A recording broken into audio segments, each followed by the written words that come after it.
Cher public, nous arrivons à l'ultime présentation de cette finale. Elle nous ramène sur le terrain de l'humain, les pieds sur terre comme ça, et nous rappelle quelques notions élémentaires pour les individus que nous sommes. Manger, par exemple. On part en direction de la faculté de biologie et de médecine de l'université de Lausanne. Notre dernière candidate travaille sur une thèse qui interroge la malnutrition. Exploration de la dynamique du microbiote intestinal au début de la vie dans le contexte de la malnutrition infantile et maternelle.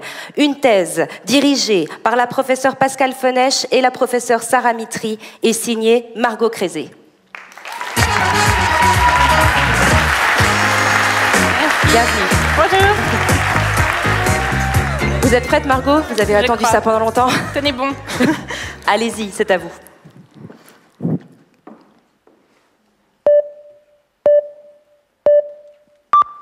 Elle s'appelle Seng-Jan, elle a 30 ans et elle habite au Laos. Mais pourquoi je te la présente? Au début de mon doctorat, je l'ai rencontrée quand elle était enceinte de 8 mois. Elle rayonnait. Mais dans ses yeux, il y avait un peu d'inquiétude. Normal. Obésité, diabète, retard cognitif et j'en passe. Quasiment tout se joue dans les 2 premières années de vie. Et la malnutrition y joue un rôle énorme. Au Laos, 1 enfant sur 4 en souffre. Alors comment l'éviter et que faire? Des programmes de renutrition, ça existe, mais malheureusement, ça ne dure pas dans le temps. Dès qu'on arrête, les enfants reperdent le poids. C'est comme s'il y avait quelque chose de plus profond qui cloche. J'ai revu Seng-Jan après la naissance de son fils. Il mange super bien, lui. Ah, mais rien à voir avec sa mère pendant la grossesse. Le médecin lui avait même dit « Vous êtes en sous-nutrition, madame ». Mon idée, c'est que si une maman est en sur- ou en sous-poids pendant la grossesse, cela peut impacter son bébé, même après la naissance. Et si ce truc qui cloche, ça venait du microbiote maternel? Le microbiote, c'est cet ensemble de bactéries qui vivent sur et en nous. Mais oui, je suis sûre que tu as déjà entendu des choses telles que ces nouveaux suppléments pour booster votre microbiote. C'est hyper à la mode.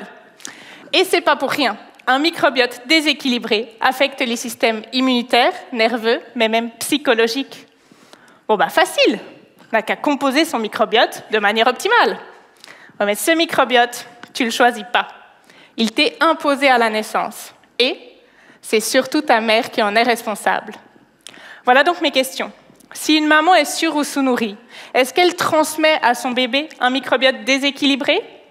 Et si oui, est-ce que ça va impacter la santé de son enfant sur le long terme? Pour répondre à ces questions, j'ai mis en place une étude au Laos avec plus de 250 femmes enceintes. Sur le terrain, on leur fait passer des questionnaires pour évaluer leur mode de vie et leur état de santé. Bon, avec Seng-Jan et son fils, c'était dur de communiquer, je parle pas le lao, mais ils m'ont fourni quelque chose de très précieux pour mon étude. Un échantillon de leur matière fécale. Ouais, c'est comme ça qu'on étudie le microbiote en laboratoire. Dernièrement, j'ai eu mes premiers résultats, et il semble bien que les mamans sur- et sous-nourries transmettent à leur bébé un microbiote différent des mamans normonourries. Ma première idée se vérifie. Maintenant, il faut aller plus loin, regarder comment le microbiote évolue et s'il impactera la santé des enfants. Récemment, j'ai eu des nouvelles de Seng-Jan, mais le médecin est préoccupé. Son fils semble présenter des retards cognitifs. Par contre, elle m'a aussi dit qu'elle était enceinte de son 2e enfant et me demande des conseils.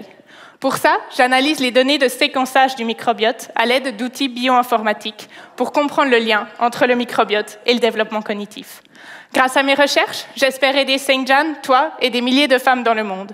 J'aimerais vous apporter des solutions pour rectifier le microbiote transmis et prévenir les maladies bien avant qu'elles ne frappent. Bravo. Merci Margot Crézé.